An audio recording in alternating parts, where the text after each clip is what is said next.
বিসমিল্লাহির রহমানির রহিম। সবাইকে আসসালামু আলাইকুম রহমতুল্লাহি ওয়া বারাকাতুহু। আশা করি আপনারা সবাই ভালো আছেন, সুস্থ আছেন। সবাইকে আজকের ক্লাসে স্বাগত জানাচ্ছি।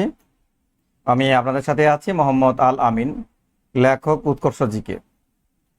তো গতদিন আমাদের আলোচনার বিষয়বস্তু ছিল মধ্যযুগের ইতিহাস। বাংলার মধ্যযুগের ইতিহাস নিয়ে আমরা কিছু অংশ পড়েছিলাম। বাংলার মধ্যযুগের ইতিহাস নিয়ে কিছু পড়েছিলাম।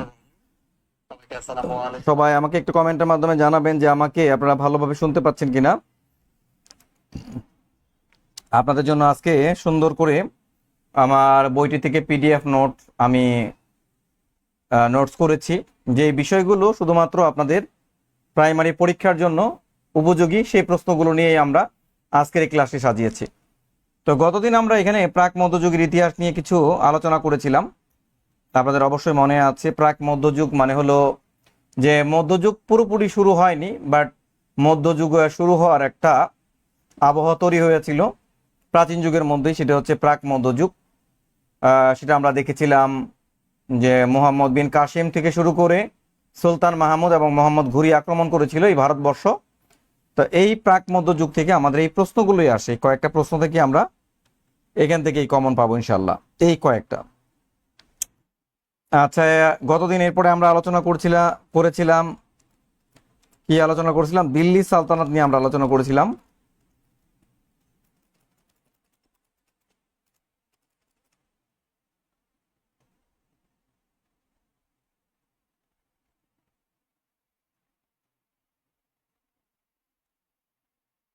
আচ্ছা, আমাদের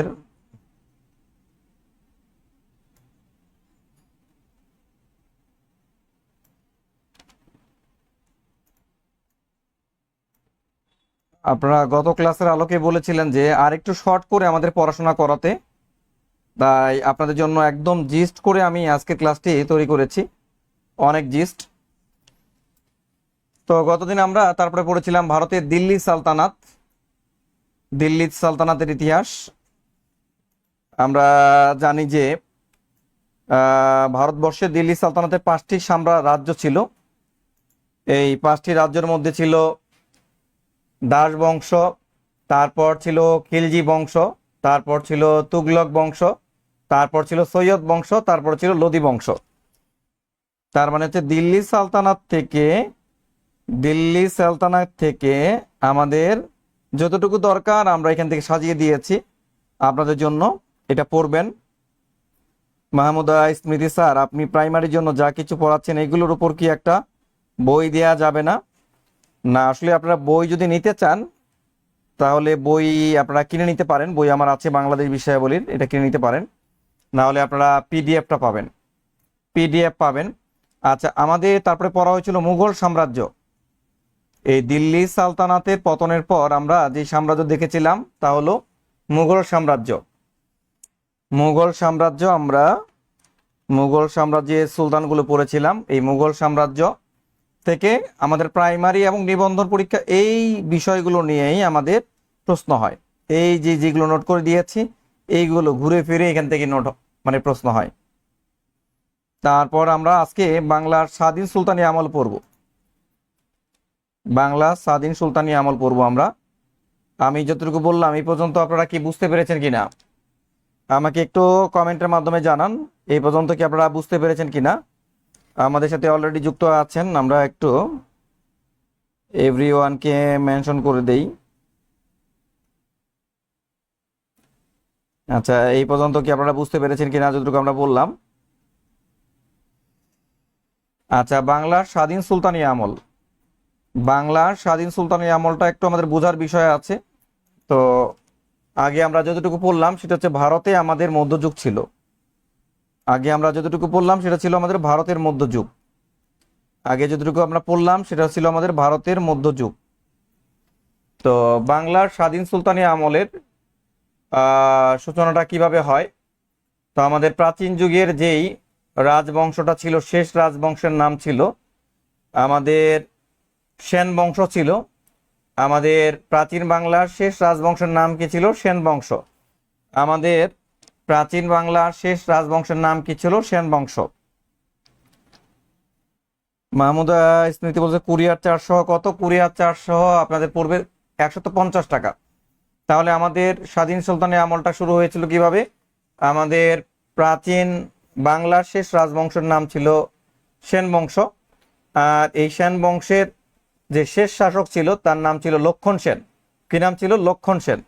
আর এই লক্ষণ সেনকে পরাজিত করেছিলেন ইখতিয়ার উদ্দিন মোহাম্মদ বখতিয়ার খলজি। ইখতিয়ার উদ্দিন মোহাম্মদ বখতিয়ার খলজি। যদি বলা হয় যে বাংলার প্রথম ইসলামের সূচনা কে করেছিলেন, তিনি হচ্ছেন ইখতিয়ার উদ্দিন মোহাম্মদ বখতিয়ার খলজি। কত সালে? তা ছিল 1204 সালে। 1204 সালে। যদি বলে কত সালে, তা হচ্ছে 1204 সালে। তাহলে যার মাধ্যমে এই আমাদের বাংলায়, বিশেষ করে আমাদের বাংলায়, যার মাধ্যমে বিশেষ করে আমাদের এই বাংলায় ইসলামের যাত্রা শুরু হয়েছিল বা মুসলিম শাসনের যাত্রা শুরু হয়েছিল, তিনি হচ্ছেন ইখতিয়ার উদ্দিন মোহাম্মদ বখতিয়ার খলজি। তিনি কে ছিলেন? আহ, তিনি তিনি কে ছিলেন? তিনি মূলত ছিলেন আফগানিস্তানের একজন শাসক ছিলেন। আফগানিস্তান থেকে আক্রমণ করেছিলেন। আচ্ছা, আমাদের এই বাংলায় একজন পর্যটকের আগমন হয়েছিল, তার নাম হচ্ছে Ibn Battuta. Ibn Battuta. Ibn Battuta. আমাদের এই বাংলায় একজন পর্যটকের আগমন হয়েছিল, তিনি হচ্ছেন ইবনে বতুতা। আচ্ছা, তিনি কোথা থেকে এসেছিলেন? তিনি কোথা থেকে এসেছিলেন? তিনি ছিলেন মরক্কো থেকে আসছিলেন। মরক্কো, আফ্রিকার দেশ মরক্কো থেকে এসেছিলেন। 14 শতকে এসেছিলেন। কবে এসেছিলেন? 14 শতকে এসেছিলেন। বাংলায় এসেছিলেন 14 শতকে এসেছিলেন। আচ্ছা, ইবনে ইবনে বতুতা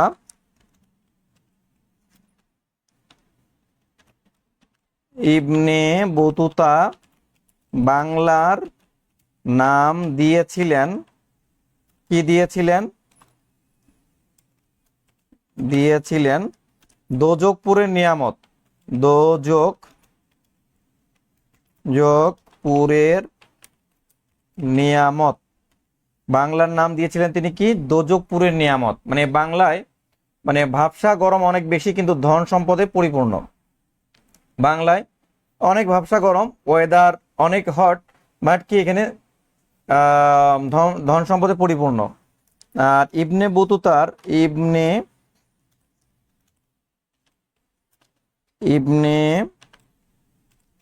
বতুতার রচিত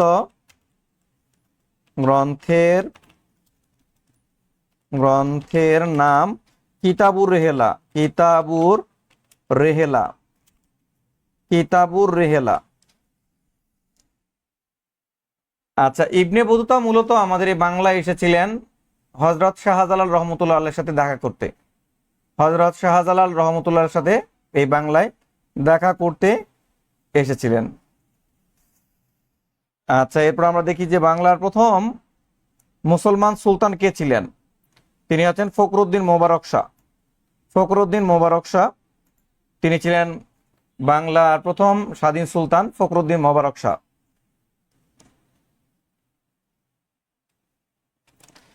আচ্ছা, আমাদের যদি বলে বাংলার স্বাধীন সুলতানি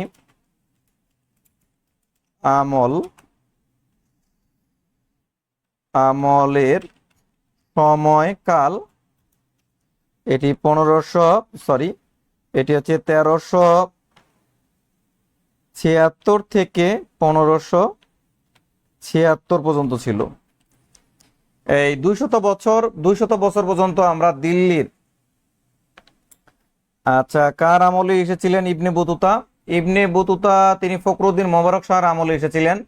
মূলত তিনি সিলেটের হযরত শাহজালাল রহমতুল্লাহর সাথে দেখা করতে এসেছিলেন। তো বাংলার স্বাধীন সুলতানি আমল আমাদের 1376 থেকে 1576 এই সময়কালতে ছিল। আমরা পুরোপুরি দিল্লির অধীন থেকে এই সময় মুক্ত ছিলাম, আমরা স্বাধীন ছিলাম। আর এই 200 বছরে আমাদের এখানে 5টা রাজবংশ ছিল। এই 200 বছরে বাংলার স্বাধীন সুলতানি আমলের বাংলার স্বাধীন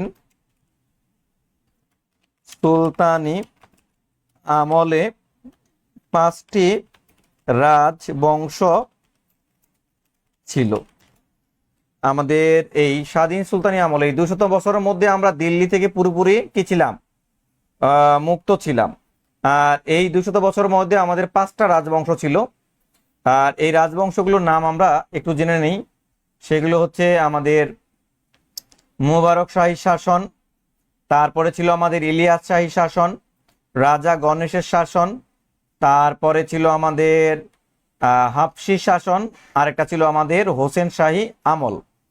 তার মানে হচ্ছে আমাদের এই যে স্বাধীন সুলতানি আমলে আমাদের 5টা রাজবংশ ছিল। কি কি? একটি হচ্ছে আমাদের মোবারক শাহী আমল, একটি হলো আমাদের ইলিয়াস শাহী আমল, আরেকটা হচ্ছে রাজা গণেশের আমল, আরেকটা হচ্ছে হাফসি শাসন, আরেকটা হচ্ছে হোসেন শাহী আমল। তো বাংলার প্রথম সুলতান ছিলেন কে? ফখরুদ্দিন মোবারক শাহ। বাংলার প্রথম সুলতান ছিলেন কে? ফখরুদ্দিন মোবারক শাহ। মানে তিনি কিন্তু দিল্লির বিরুদ্ধে বিদ্রোহ করে এই বাংলায় প্রথম স্বাধীনতার ঘোষণা করেছিলেন ফখরুদ্দিন মোবারক শাহ। ফখরুদ্দিন মোবারক শাহ।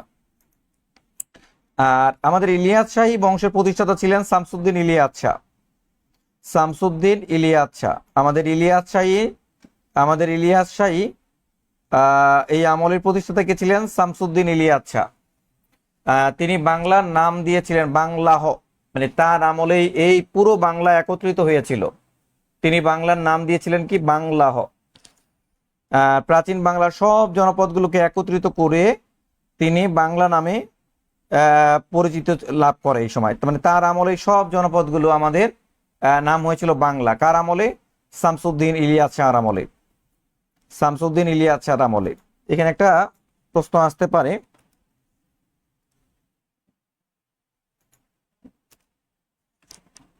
বাংলার স্বাধীন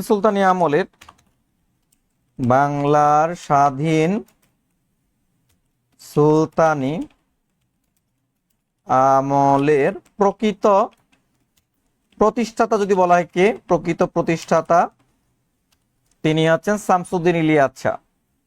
তিনি হচ্ছেন শামসুদ্দিন ইলিয়াস শাহ। যদি বলে প্রকৃত প্রতিষ্ঠাতা কে? প্রকৃত প্রতিষ্ঠাতা হচ্ছে শামসুদ্দিন ইলিয়াস শাহ। কেন তিনি প্রকৃত প্রতিষ্ঠাতা? কারণ ফখরুদ্দিন মোবারক শাহ শুধুমাত্র দিল্লি থেকে নারায়ণগঞ্জকে মুক্ত করে বাংলাকে স্বাধীন করেছিলেন, বাট পুরো এই বাংলাকে মুক্ত করেছেন দিল্লির কাছ থেকে তিনি হচ্ছেন শামসুদ্দিন ইলিয়াস শাহ। আচ্ছা, আমাদের স্বাধীন সুলতানি আমলে বাগেরহাটে একটা মসজিদ নির্মিত হয়।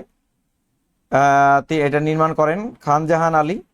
এটি হচ্ছে 60 গম্বুজ মসজিদ। বাগেরহাটের যে মসজিদটা আছে সেটা হচ্ছে খানজাহান আলীর 60 গম্বুজ মসজিদ। 60 গম্বুজ মসজিদের গম্বুজ সংখ্যা কয়টি? এটি আসে 60 গম্বুজ মসজিদের গম্বুজ সংখ্যা কয়টি? 81টি। গম্বুজ সংখ্যা হচ্ছে 81টি। আচ্ছা, ইবনে বতুতা একজন কি ছিলেন? পর্যটক ছিলেন, মরক্কোর পর্যটক ছিলেন ইবনে বতুতা। এটা আমরা পড়লাম মরক্কো থেকে।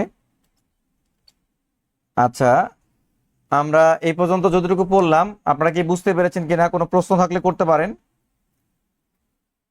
সবাই কমেন্টের মাধ্যমে প্রশ্ন করবেন। আর প্রশ্ন করলে কিন্তু অনেক কিছু শেখা যায়। অনেকে আমরা মনে করি যে এত সহজ প্রশ্নগুলো করলে আসলে আমি আবার হাসির পাত্র হই কিনা। তো আপনারা প্রশ্ন করবেন, প্রচুর পরিমাণে প্রশ্ন করবেন। এই পর্যন্ত আপনারা ক্লিয়ার হয়েছেন কিনা? আচ্ছা, ইমরান খান জি, তারপরে আমাদের সাইমা বিনতে লুবাবা, মাত্র আসলাম স্যার। নিগার সুলতানা বিথি, আসসালামু আলাইকুম। ওয়ালাইকুম আসসালাম। স্যার, বইটি কুরিয়ার চার্জ সহ কত হতে পারবে? কুরিয়ার চার্জ সহ হচ্ছে 150 টাকা। পরশ পাথর জি স্যার। সোমাইয়া আক্তার স্যার, বই নিব। আচ্ছা, বই নিলে আমাকে আমার আইডিতে ইনবক্স করবেন। তারপর তাসলিমা আক্তার, এত কম দামে বই? হ্যাঁ, কম দামে দিচ্ছে আপনাদেরকে। রমজান মাস, সোয়াবের মাস, তাই সোয়াব পাওয়ার আশায় কম দামে দিচ্ছি। আবু তাহের তোহা যুক্ত আছেন। সুমাইয়া বিনতে লুবাবা ক্লিয়ার। ইসরাত জাহান ইতি জি ক্লিয়ার আছেন, পরশ পাথর জি ক্লিয়ার আছেন। এগুলো নিয়ে আমাদের একদম প্রাইমারি নিবন্ধনে 100% প্রশ্ন কমন থাকবে ইনশাল্লাহ। এরপর আমাদের এরপর হচ্ছে আমাদের কি হয়, আবার মুঘলরা আক্রমণ করে বাংলাতে। মুঘলরা আবার বাংলাতে আক্রমণ করে, এই 200 বছর অতিক্রম করার পর আবার বাংলাতে মুঘলরা আক্রমণ করে। বিশেষ করে সম্রাট আকবর এই বাংলা আক্রমণ করেন। তখন এই বাংলার স্থানীয় জমিদাররা ঐক্যবদ্ধ হয়ে এই দিল্লির বিরুদ্ধে একটা বিরোধ করে। যারা এই জমিদাররা দিল্লির বিরুদ্ধে বিদ্রোহ করেছিল তাদেরকে বলা হয় 12 ভূঁইয়া। কি বলা হয়? 12 ভূঁইয়া। তো এরপরে সম্রাট জাহাঙ্গীর এই 12 ভূঁইয়াদের দমন করেন, আর এই দমন করে বাংলাটাকে আবার পুনরায় দিল্লির একটি প্রদেশ বানিয়ে ফেলেন, আর এটাকে বলা হতো সুবাহ। আর এই প্রদেশকে বলা হতো কি? সুবাহ। দিল্লির একটা প্রদেশ বানিয়ে ফেলেছেন, এটাকে বলা হতো সুবাহ। আর এরপর সম্রাট জাহাঙ্গীর এই বাংলায় যেভাবে শাসন পরিচালনা করেন সেটাকে বলা হয় সুবেদারি আমল। কি বলা হয়? সুবেদারি আমল। তো আমাদের যদি বলা হয়, আমরা যদি একটু 12 ভূঁইয়া নিয়ে পড়ি,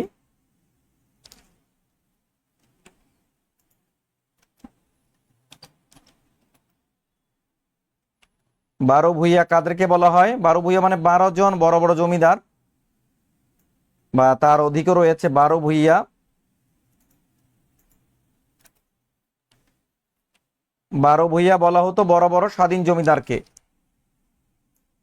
12 ভূঁইয়া বলা হতো কাকে? বড় বড় স্বাধীন জমিদারকে, যারা সম্রাট আকবরের আক্রমণ সময় ঐক্যবদ্ধ হয়ে প্রতিহত করেছিলেন। আচ্ছা, এরপর হচ্ছে 12 ভূঁইয়ার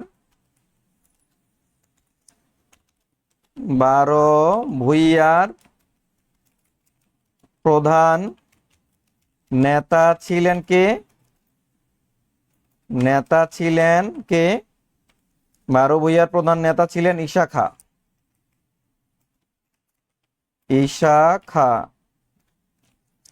আর ঈশা খাঁ কোথায় রাজধানী স্থাপন করেছিলেন? এটিও পরীক্ষায় আসে। ঈশা খাঁ রাজধানী স্থাপন করেছিলেন সোনারগাঁয়ে। ঈশা খাঁ রাজধানী স্থাপন করেছিলেন সোনারগাঁয়ে। আর ঈশা খাঁর একটা উপাধি ছিল, ঈশা খাঁর উপাধি ছিল মসনদে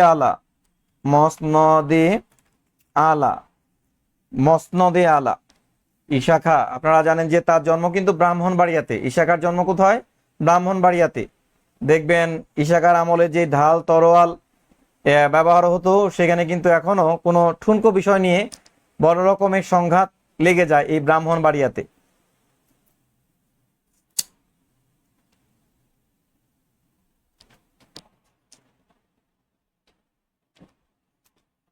বারো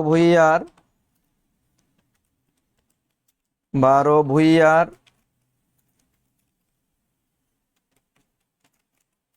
দ্বিতীয় প্রধান নেতা ছিলেন মুসা খাঁ। আর এই মুসা খাঁর সমাধি কোথায় আছে? ঢাকা বিশ্ববিদ্যালয়ের শহীদুল্লাহ হলের প্রাঙ্গণে। মুসা খাঁর সমাধি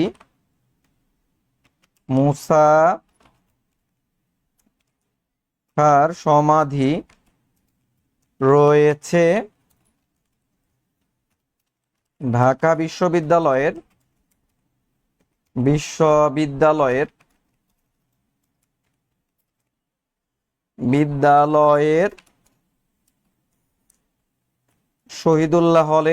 শহীদুল্লাহ হল প্রাঙ্গণে।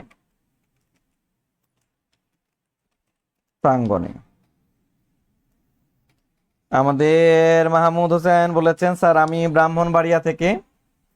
আচ্ছা, ব্রাহ্মণবাড়িয়া থেকে আপনারা দেখেন ঈশা খাঁর উত্তরসূরিরা এখানে আছে। আর কে কে আছেন? আচ্ছা, এই 12 ভূঁইয়াদের দমন করে বাংলায় জাহাঙ্গীর কি করেছিল? বাংলায় সুবেদারি আমল প্রতিষ্ঠা করেছিল? বাংলায় যে আমল প্রতিষ্ঠা করা হয় সেটা হচ্ছে সুবেদারি আমল। আচ্ছা, এখানে 12 ভূঁইয়াদের দমন করেছিলেন কি, আমরা একটু লিখি। 12 ভূঁইয়াদের দমন করেছিলেন, 12 ভূঁইয়াদের দমন করেছিলেন মুঘল সম্রাট জাহাঙ্গীর। মুঘল সম্রাট জাহাঙ্গীর। আচ্ছা, এই পর্যন্ত কি আপনারা বুঝতে পেরেছেন কিনা আমাকে একটু কমেন্টের মাধ্যমে জানাবেন। আপনারা সবাই 12 ভূঁইয়া বুঝতে পেরেছেন কিনা? সবাই 12 ভূঁইয়া রিলেটেড বুঝতে পেরেছেন কিনা আমাকে একটু কমেন্টের মাধ্যমে জানান। সবাইকে মেনশন দিয়ে দেন, দ্রুত জয়েন করেন।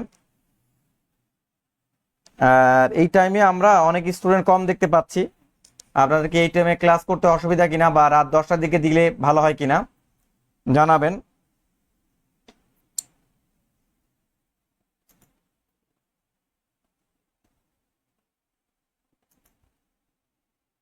আচ্ছা, বাংলায় যখন সম্রাট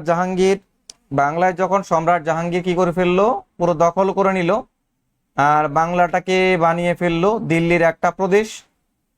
আর এখানে যে প্রশাসক পাঠাতো দিল্লি থেকে তাদেরকে বলা হতো সুবেদার, আর তাদের আমলকে বলা হতো সুবেদারি আমল। সুবেদারি আমল। উম্মে হাবিবা বলছে রাত 10টায় হলে ভালো হয়, তাহলে আমরা রাত 10টায় দিতে পারি ক্লাস। আমরা রাত 10টায় ক্লাসটা রাখবো, আগামী দিন থেকে আমরা রাত 10টায় ক্লাসটা রাখবো। আপনাদের সর্বোচ্চ উপস্থিতি থাকবেন। আর ক্লাসটা কেমন লাগছে কমেন্টের মাধ্যমে জানান। ক্লাসটা কি আপনারা বুঝতে পারছেন কিনা বা কঠিন মনে হচ্ছে কিনা জানান।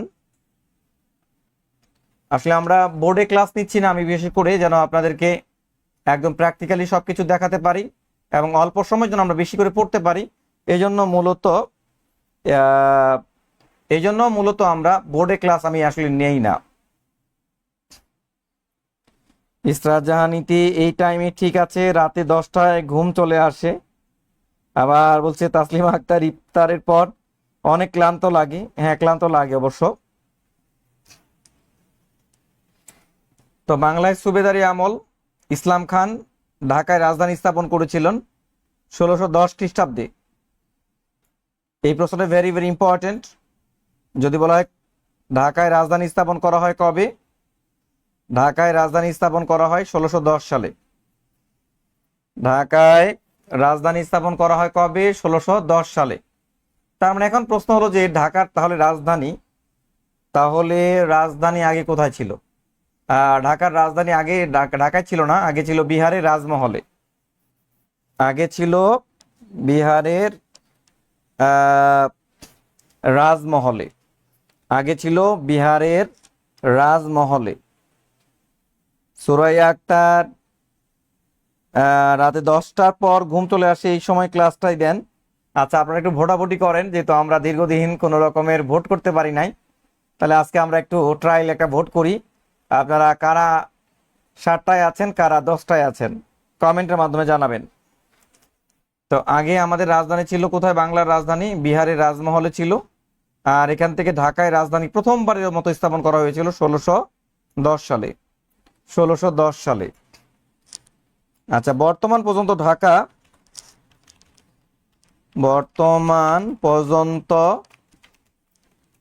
ঢাকা এটি প্রশ্ন আছে, ঢাকা বাংলার মোট 5বার রাজধানী হয়েছিল।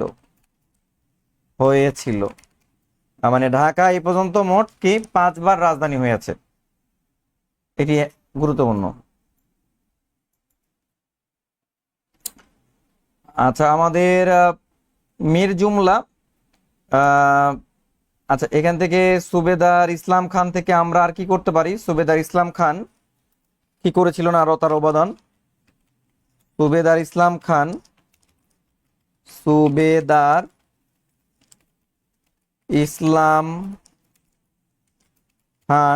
ঢাকার ধোলাইখাল নির্মাণ করেন।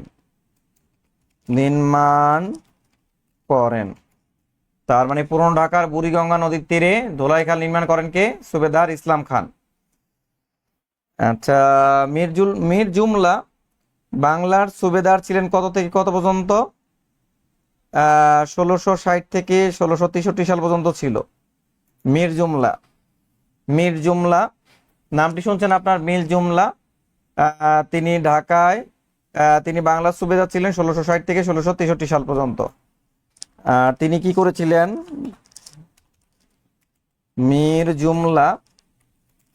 মীর জুমলা ঢাকা বিশ্ববিদ্যালয়ে মীর জুমলা ঢাকা গেট নির্মাণ করেন।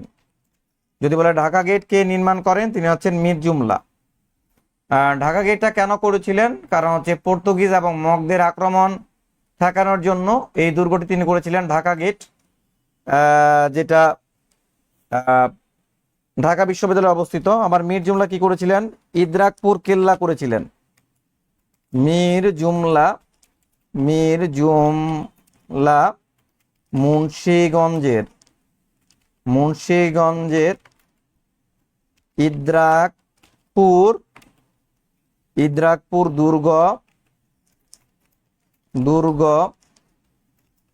দুর্গ নির্মাণ করেন। আচ্ছা, আমাদের সুবেদারের আমলের মধ্যে সর্বশ্রেষ্ঠ সুবেদার ছিলেন সুবেদার শায়েস্তা খান, যাকে আমরা বলি সস্তা খান। মানে তার আমলে টাকায় 8 মণ চাল পাওয়া যেত। সুবেদার শায়েস্তা খান।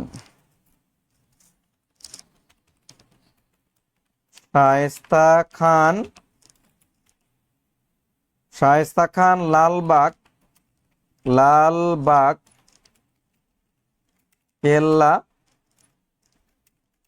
কেল্লা নির্মাণ করেন। এটা একটা অসমাপ্ত দুর্গ। লালবাগ কেল্লাটা বুড়িগঙ্গা নদীর তীরে অবস্থিত ছিল। আর এখানে তার মেয়ে মারা যায়, যার নাম হলো পরী বিবি। এই জন্য তিনি এটাকে অপায়া মনে করে এখান থেকে চলে যান। লালবাগ কেল্লার অভ্যন্তরে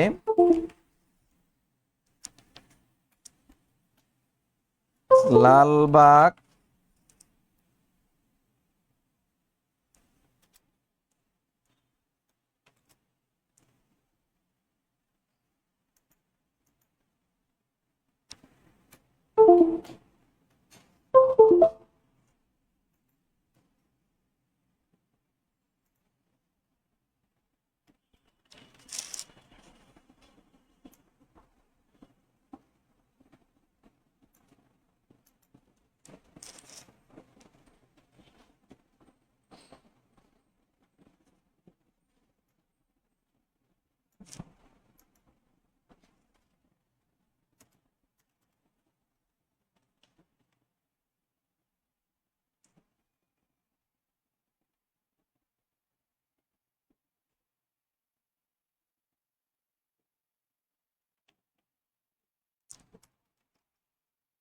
আচ্ছা, আমাদের লালবাগ কেল্লার অভ্যন্তরে কার সমাধি রয়েছে? পরী বিবির সমাধি রয়েছে।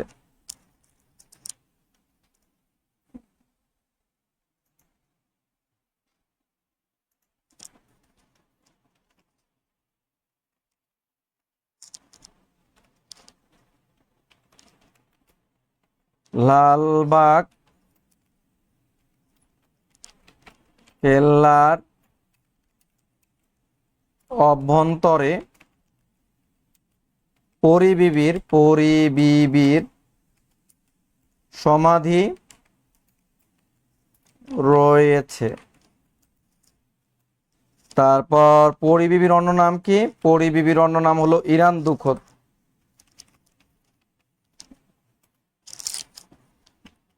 পরী বিবির অন্য নাম হলো ইরান দুখত।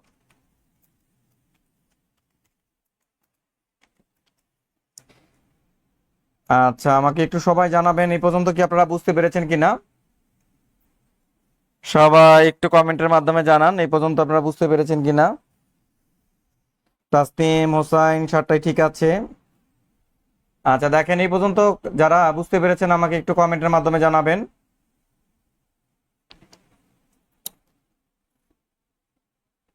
সবাই একটু ঝটপট কমেন্ট করেন।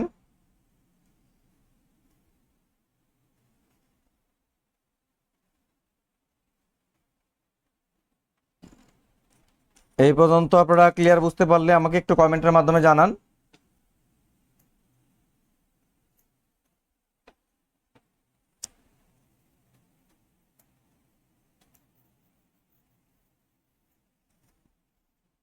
আমরা তাহলে চলে যাচ্ছি পরবর্তী ধাপে। এরপর আমাদের সুবেদারি আমল শেষ হওয়ার পর যে আমলটা শুরু হয় সেটি হলো বাংলার নবাবী আমল। সেটি হলো আমাদের বাংলার নবাবী আমল। এই নবাবী আমলের যাত্রা শুরু হয়েছিল, দিল্লির সম্রাটরা বাংলার জন্য নবাব রেখে দিয়েছিলেন তাদের মনোনীত। আর বাংলার প্রথম স্বাধীন নবাব ছিলেন মুর্শিদ কুলি খান। বাংলার প্রথম স্বাধীন নবাব ছিলেন কে? মুর্শিদ কুলি খান। বাংলার প্রথম স্বাধীন নবাব ছিলেন মুর্শিদ কুলি খান। বাংলার যদি বলে বাংলার প্রথম স্বাধীন নবাব কে ছিলেন? মুর্শিদ কুলি খান। মুর্শিদ কুলি খান। আর যদি বলে বাংলা থেকে বর্গীদের দমন করেছিলেন কে? বাংলা থেকে বর্গীদের দমন করেন আলীবর্দী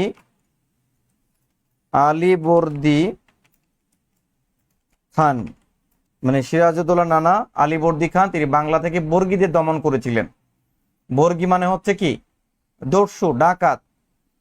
ওই যে একটা কবিতা আছে না, ছেলে ঘুমালো পাড়া জড়ালো বর্গী এলো দেশে।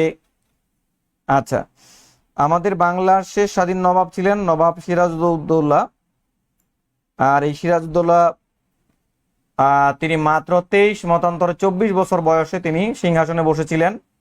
ইংরেজদের সাথে বিবাদে জড়িয়ে পড়েন, যার কারণে পলাশী যুদ্ধ সংঘটিত হয় ইংরেজের সাথে। পলাশী যুদ্ধ সংঘটিত হয় 23শে জুন 1757 সালে। এই পলাশী যুদ্ধে তিনি পরাজিত হন এবং পরবর্তীতে নিহত হন, যার কারণে বাংলা, বিহার, উড়িষ্যার স্বাধীনতা স্তম্ভিত হয়। আচ্ছা, এরপর ইংরেজরা বাংলার নবাবী পদে বসায় কাকে? মীর জাফর আলী খানকে। সেনাপ্রধান মীর জাফর আলীকে ক্ষমতায় বসায়। আর পরবর্তীতে মীর জাফর আলী খান ইংরেজদের সাথেও বেইমানি করা শুরু করে, যার কারণে ইংরেজরা তাকে উৎখাত করে বাংলার নবাবী পদে বসায় কাকে? তার জামাতা মীর কাসেমকে। তো এই মীর কাসেম গোপনে তিনিও আবার বাংলার স্বাধীনতা পুনরুদ্ধারের জন্য চেষ্টা চালান, যার জন্য ইংরেজদের সাথে মীর কাসেমের একটা যুদ্ধ হয়েছিল, সেটির নাম হলো বক্সারের যুদ্ধ। এটি মনে রাখবেন, 1764 সালে হয় বক্সারের যুদ্ধ। বক্সারের যুদ্ধে মীর কাসেম পরাজিত হন।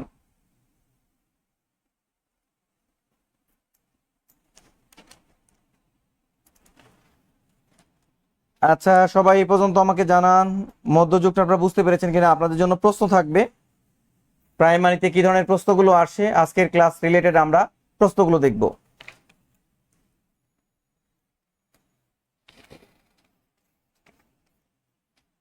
এই পর্যন্ত যারা বুঝতে পেরেছেন আমাকে একটু কমেন্টের মাধ্যমে জানান।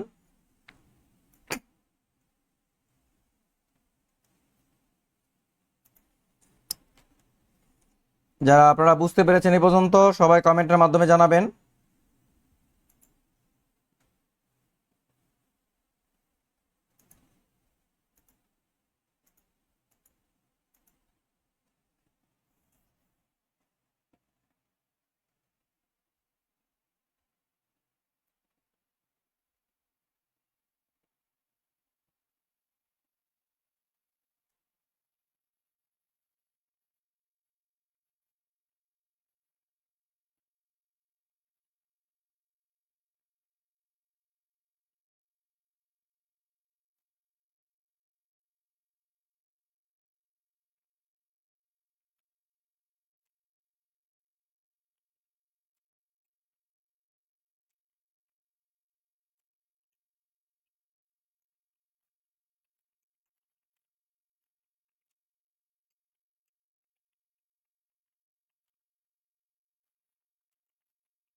যারা এই পর্যন্ত বুঝতে পেরেছেন আমাকে একটু কমেন্টের মাধ্যমে জানাবেন।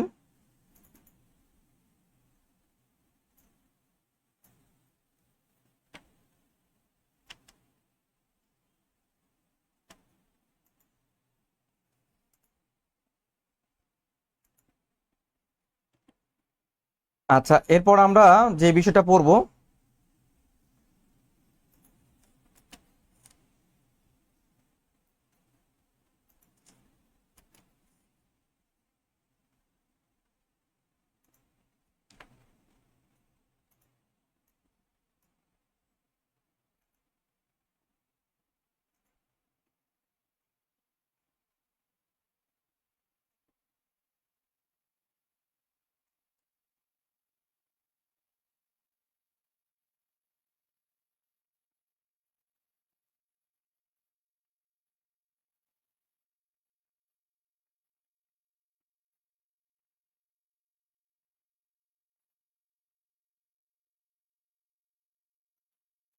আমরা এখন পড়ব আধুনিক যুগ নিয়ে।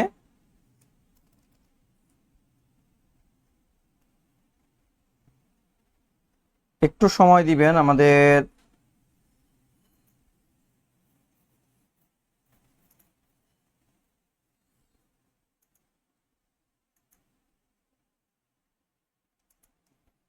আচ্ছা, আমরা একটু আধুনিক যুগ নিয়ে আলোচনা করব।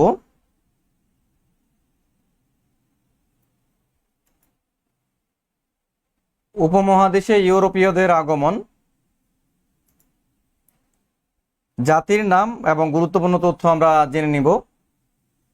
পর্তুগিজ, ভারতবর্ষে প্রথম আগমন ঘটে পর্তুগিজদের। আর এই পর্তুগিজ বলতে বোঝাচ্ছে ইউরোপের একটি দেশ, তা হচ্ছে পর্তুগাল। পর্তুগালের অধিবাসীদেরকে বলা হয় পর্তুগিজ। তো ভারতবর্ষে প্রথম যারা এসেছিলেন তারা হলো পর্তুগিজ। আর পর্তুগিজরা এই দেশে এসে তারা বিভিন্ন ধরনের অপকর্ম করত, ডাকাতি করত, দস্যুতা করত। আর পর্তুগিজ জলদস্যুদেরকে বলা হতো হামার্ড। তাহলে উপমহাদেশের প্রথম যাদের আগমন ঘটেছিল তারা হলো কোন জাতি? পর্তুগিজ। আচ্ছা, এরপর যে জাতিগোষ্ঠীর আগমন ঘটে তারা হলো ওলন্দাজ। তারা কে? ওলন্দাজ। নেদারল্যান্ড বা হল্যান্ডের অধিবাসীদেরকে বলা হতো ওলন্দাজ। এই ওলন্দাজরা এই ভারতবর্ষ থেকে ইংরেজের কাছে পরাজিত হয়ে পরবর্তী তারা ইন্দোনেশিয়াতে উপনিবেশ গড়ে তুলেছিল। ওলন্দাজ যারা হচ্ছে নেদারল্যান্ডের বা হল্যান্ডের অধিবাসী তাদেরকে বলা হতো ওলন্দাজ বা বলা হতো ডাচ। আর এরপর ভারতবর্ষে আগমন ঘটেছিল কাদের? ফরাসিদের। ফরাসি ইউরোপীয়দের মধ্যে তারা সর্বশেষে ভারতবর্ষে এসেছিল। ফ্রান্সের অধিবাসীদেরকে মূলত বলা হতো ফরাসি। আর ডেনমার্ক, ওলন্দাজদের পরে যারা এসেছিল ডেনমার্ক, ডেনমার্কের অধিবাসীদেরকে বলা হতো ডেনমার্ক। তাহলে আমাদের ভারতবর্ষে প্রথম এসেছিল কারা? পর্তুগিজরা। দ্বিতীয়তে এসেছিল কারা? ওলন্দাজরা।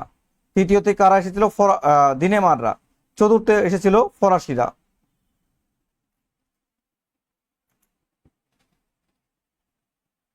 আচ্ছা, আমরা এখানে একটু কারেকশন করব।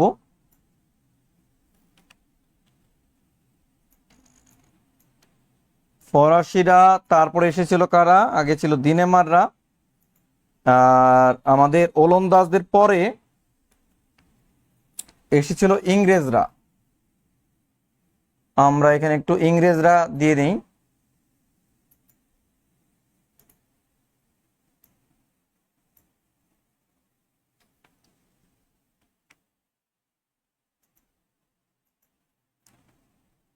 এখানে আমরা দিয়ে দিই ইংরেজরা। ইংরেজ।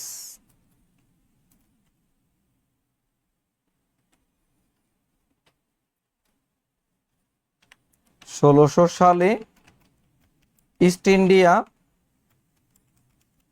ইন্ডিয়া কোম্পানি গঠিত হয়। তো এটা হচ্ছে আমাদের আধুনিক যুগ। এটি হলো আমাদের কি? আধুনিক যুগ। তা আমি আবারও বলছি, উপমহাদেশের ইউরোপীয়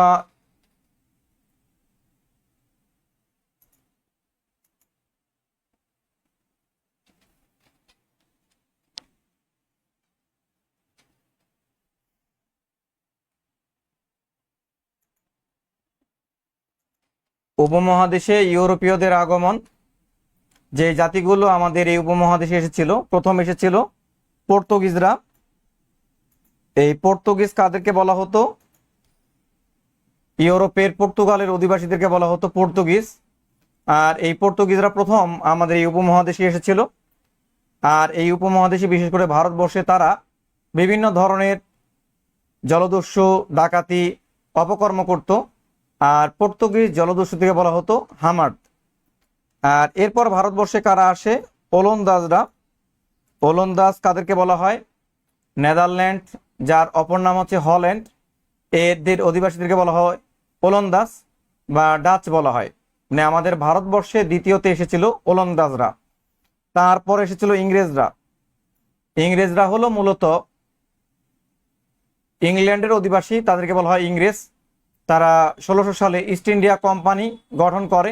এর পরবর্তীতে তারা এই ভারতবর্ষে তাদের শাসন কার্য পরিচালনা করে। আর এরপর ডেনমার্করা আসছিল। ডেনমার্কারা, ডেনমার্কের অধিবাসীদেরকে বলা হয় ডেনমার্ক বা ড্যানিশও বলা হয়। ফরাসি, এই ফরাসিরা এসেছিল কোথা থেকে? ফ্রান্স থেকে। আর আমাদের ভারতবর্ষে সর্বশেষ যাদের আগমন ঘটেছিল তারা হলো ফরাসি।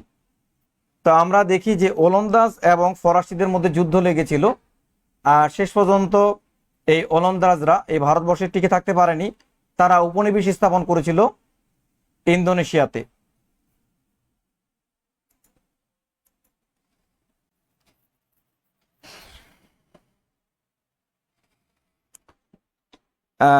প্রথম জলপথ পর্তুগিজ নাবিক ভাস্কো দা গামা আবিষ্কার করছে না?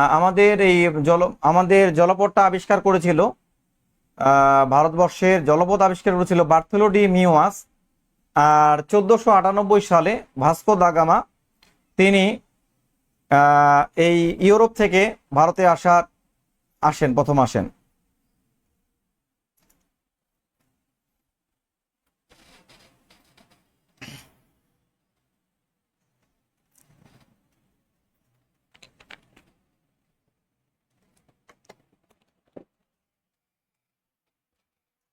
আমরা এখন দেখবো যে ইস্ট ইন্ডিয়া কোম্পানির শাসন।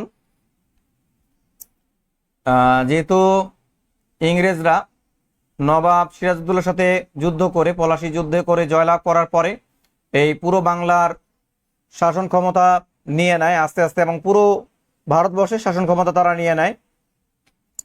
তো ইস্ট ইন্ডিয়া কোম্পানির শাসনের মধ্যে আমাদের সবচেয়ে বেশি ইম্পর্টেন্ট হচ্ছে 76-এর মন্বন্তর। 76-এর মন্বন্তর একটা দুর্ভিক্ষ হয়। এটি হলো 1770 সালে হয় ইংরেজি, আর বাংলায় হয় 1176 সালে। 76-এর মন্বন্তর। 76-এর মন্বন্তরটা কি? মানে ইংরেজরা ওই সময় বাংলায় অনেক দুর্নীতি করে। বিশেষ করে যে লর্ড ক্লাইভ দ্বৈত শাসন ব্যবস্থা প্রবর্তন করেন, যার কারণে বাংলায় দুর্ভিক্ষের কারণে তৎকালীন সময় 3 ভাগের 2 ভাগ লোক মারা যায়। লর্ড ক্লাইভ ছিলেন ইংরেজদের প্রথম গভর্নর। তিনি আত্মহত্যা করেন 1774 সালে। যে তিনি যে এই ভারতবর্ষে দুর্নীতি করেন, পরবর্তীতে ইংরেজরা তার বিচার করে। এই বিচারের জন্য তিনি দোষী সাব্যস্ত হন, যার কারণে তিনি আত্মহত্যার পথ বেছে নেন। আর আমাদের ইস্ট ইন্ডিয়া কোম্পানির একজন গভর্নর, যার নাম হচ্ছে লর্ড কর্নওয়ালিস, তিনি 1793 সালে কি করেছিলেন? চিরস্থায়ী বন্দোবস্ত প্রথা চালু করেছিলেন। চিরস্থায়ী বন্দোবস্ত প্রথাটা হলো মূলত একটা জমিদারি প্রথা। এই ব্যবস্থা চালু করেছিলেন লর্ড কর্নওয়ালিস। Lord Cornwallis. আচ্ছা, টিপু সুলতানের পরিবারবর্গের সমাধি কোথায় অবস্থিত? কলকাতা, টালিগঞ্জ ও কালীঘাটের কাছে। টিপু সুলতান ইংরেজদের বিরুদ্ধে যুদ্ধ করেছিল। টিপু সুলতান, ভারতের যে মহীশূর, তার শাসক ছিলেন টিপু সুলতান। টিপু সুলতানকে বলা হতো মহীশূরের বাঘ। টিপু সুলতানকে বলা হতো মহীশূরের বাঘ। টিপু সুলতান বলা হতো মহীশূরের বাঘ।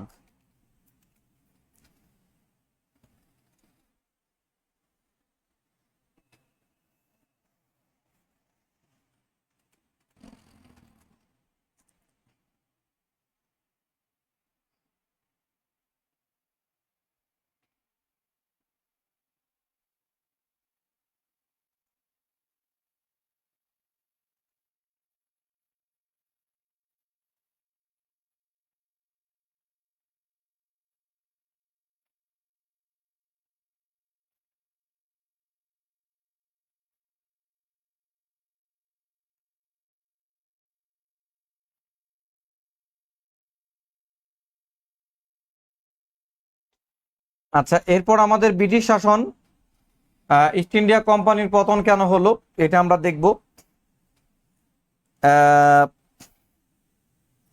স্যার অষ্টম শ্রেণীর বইয়ে 1 থেকে 3 অংশ লেখা আছে, মানে আমাদের তৎকালীন যে বাংলার 3 কোটি জনগণ ছিল, তার মধ্যে 2 কোটি জনগণ মারা যায়। আচ্ছা, মারা যাক সেটা বড় বিষয় না। আহ, কত মারা গেছে এটা পরীক্ষার প্রশ্ন আসার মতো না। আমাদের যে ব্রিটিশ শাসন পর্বটা শুরু হলো কিভাবে, ইস্ট ইন্ডিয়া কোম্পানির পতন হয়ে গেল। মানে ইস্ট ইন্ডিয়া কোম্পানি এদেশে একটা রাইফেলের প্রচলন করেছিল, যেটির নাম হলো এনফিল্ড রাইফেল। না, এই এনফিল্ড রাইফেলে গুজব ওঠে যে ইংরেজরা এর মধ্যে শূকর বা গরু চর্বি ব্যবহার করেছে, যার কারণে এই দেশের যে সৈনিকরা তারা বিদ্রোহ করে, যার ফলে যে একটা বিদ্রোহ হয় সেটাকে বলা হয় সিপাহী বিদ্রোহ। আর এই সিপাহী বিদ্রোহের কারণে ইস্ট ইন্ডিয়া কোম্পানির পতন হয়। চলে আসে কি ব্রিটিশ শাসন। তো আমাদের ভারতবর্ষে ব্রিটিশ শাসন শুরু হয় কবে? 1857 সালে। উপমহাদেশে প্রথম কাগজে মুদ্রার প্রচলন করেন কে? লর্ড ক্যানিং। আচ্ছা, আমাদের লর্ড কার্জন প্রশাসনিক কারণে এই বাংলাকে 2 ভাগে ভাগ করেন। 1905 সালে লর্ড কার্জন কি করেন? এই বাংলাকে 2 ভাগে ভাগ করেন, যেটাকে আমরা বলি বঙ্গভঙ্গ। 1905 সালে লর্ড কার্জন এই বাংলাকে কি করেন? তিনি মূলত 2 ভাগে ভাগ করেন, যেটাকে আমরা বলি বঙ্গভঙ্গ। একটি হচ্ছে আমাদের পশ্চিম বাংলা, যার রাজধানী করা হয়েছিল কলকাতা, আর আরেকটি আমাদের পূর্ববঙ্গ, যার রাজধানী করা হয় ঢাকাতে। ইমরান খান স্যার নামাজে যেতে হবে, এটা 8টায় ছেড়ে দিব, আর মাত্র 7 মিনিট। আচ্ছা, বঙ্গভঙ্গের ফলে নতুন প্রদেশ সৃষ্টি হয়েছিল পূর্ববঙ্গে। মানে আমাদের পূর্ববঙ্গ এবং আসাম নিয়ে একটা প্রদেশ ছিল পূর্ববঙ্গ, যার রাজধানী করা হয়েছিল ঢাকাতে। আর এই বঙ্গভঙ্গের কারণে হিন্দুরা, পশ্চিম বাংলার হিন্দুরা সবচেয়ে বেশি বিরোধিতা করেছিল, যার কারণে লর্ড হার্ডিংস এই 2 বাংলার বঙ্গভঙ্গ রদ করেছিলেন। সেটা হচ্ছে 1911 সালে। কে করেন? Lord Hardings. আচ্ছা, সিপাহী বিদ্রোহের সময় আমাদের যে একটা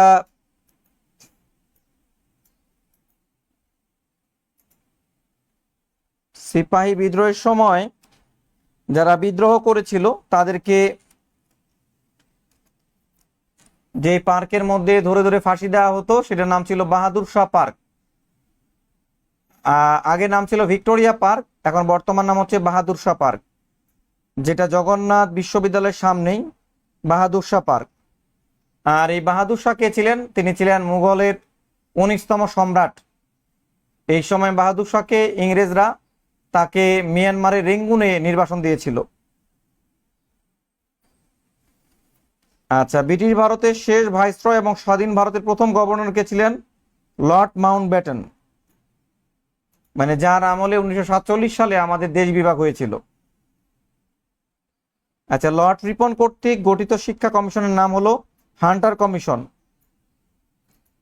এই হান্টার কমিশন কি ছিল? আমাদের উপমহাদেশের প্রথম শিক্ষা কমিশনের নাম হচ্ছে হান্টার কমিশন। আর মঙ্গল পান্ডে নামটি যে বিদ্রোহের সাথে জড়িত ছিল? সিপাহী বিদ্রোহ। এই নামটি আমাদের কিসের সাথে জড়িত? সিপাহী বিদ্রোহের সাথে জড়িত ছিল মঙ্গল পান্ডে।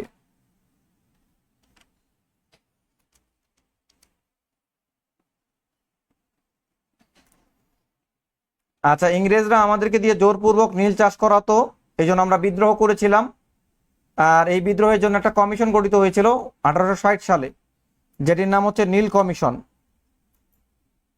আর বাংলার বিভিন্ন স্থানে ফকিররা বিদ্রোহ করত, যেটাকে বলা হয় ফকির বিদ্রোহ। ফকিররা বিদ্রোহ করত, মানে ইংরেজরা ফকিরদের কাছ থেকে বিভিন্ন ধর্মস্থানে বসলে তাদের কাছ থেকে ট্যাক্স নিত, খাজনা নিত, তাই তারা বিদ্রোহ করেছিল। আর ইংরেজদের বিরুদ্ধে অস্ত্র ধারণ করে প্রথম শহীদ হয়েছিলেন, তিনি হচ্ছেন তিতুমির। তিনি নারিকেল বাড়িয়াতে বাঁশের কেল্লা নির্মাণ করেছিলেন। আর বর্ষা সরকার স্যার, আমার বান্ধবী 2 দিন ধরে ক্লাসে জয়েন করতে পারছে না, কেন পারছে না জানাবেন। ফরাজি আন্দোলনের নেতা ছিলেন হাজী শরীয়তুল্লাহ। ফরাজি আন্দোলনটা মূলত কি ছিল, যে ইসলামের এই ফরজগুলো পালনে বাধ্যবাধকতা থাকবে, এটা হচ্ছে মূলত ফরাজি আন্দোলন। দ্য স্পিরিট অফ ইসলাম এর লেখক হচ্ছেন সৈয়দ আমির আলী।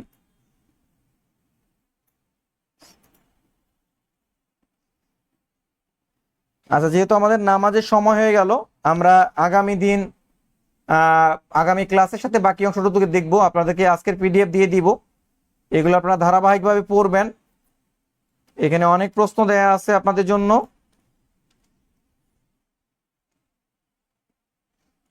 এই প্রশ্নগুলো প্র্যাকটিস করবেন। আর আগামী পরশুদিন আপনাদের পরীক্ষা অনুষ্ঠিত হবে, এই প্রশ্নগুলো প্র্যাকটিস করবেন। যেহেতু আমাদের আজকে একটু লেট হয়ে গেল, এটা আপনারা পড়বেন। আর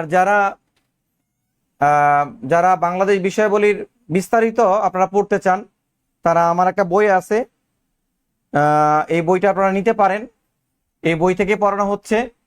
সেই বইটির নাম হচ্ছে উৎকর্ষ জিকে বাংলাদেশ বিষয়াবলী, কুরিয়ার চার্জ সহ বইটির মূল্য হচ্ছে 150 টাকা।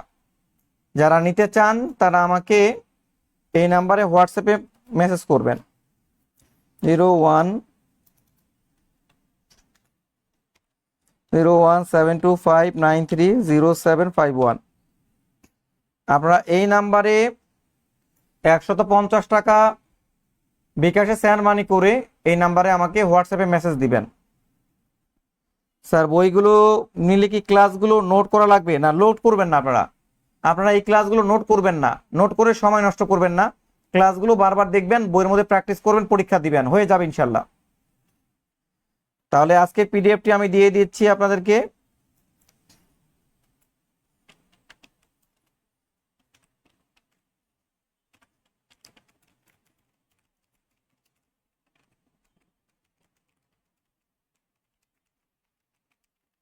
বই নিতে আপনারা এখানে বইটি নেবেন, বই নিতে এখানে আপনারা মেসেজ করলেই পাবেন। এখানে 150 টাকা বিকাশ করবেন। আর নোট করা লাগবে না, নোট না করে আপনারা পড়বেন বেশি। আচ্ছা, আমাদের যেহেতু সময় হলো না, আমরা বাকি অংশ আগামী দিন দেখব। আগামী দিন আমরা ভাষা আন্দোলন নিয়ে আলোচনা করব। তা আজকে আপনাদের এই পর্যন্তই রইল। আপনারা সবাই ভালো থাকবেন, সুস্থ থাকবেন। জিকে পিডিএফ 3 পাইনি, আজকে পেয়ে যাবেন। আগামী পরশুদিন আপনাদের পরীক্ষা অনুষ্ঠিত হবে। পরীক্ষার টপিক হচ্ছে আপনাদের প্রাচীন যুগ এবং মধ্যযুগের উপর, আধুনিক যুগের উপর পরীক্ষা হবে। প্রাচীন যুগ, মধ্যযুগ এবং আধুনিক যুগ, সরি প্রাচীন যুগ না, মধ্যযুগ এবং আধুনিক যুগ। আগামী দিনের পরীক্ষা হচ্ছে মধ্যযুগ এবং আধুনিক যুগ।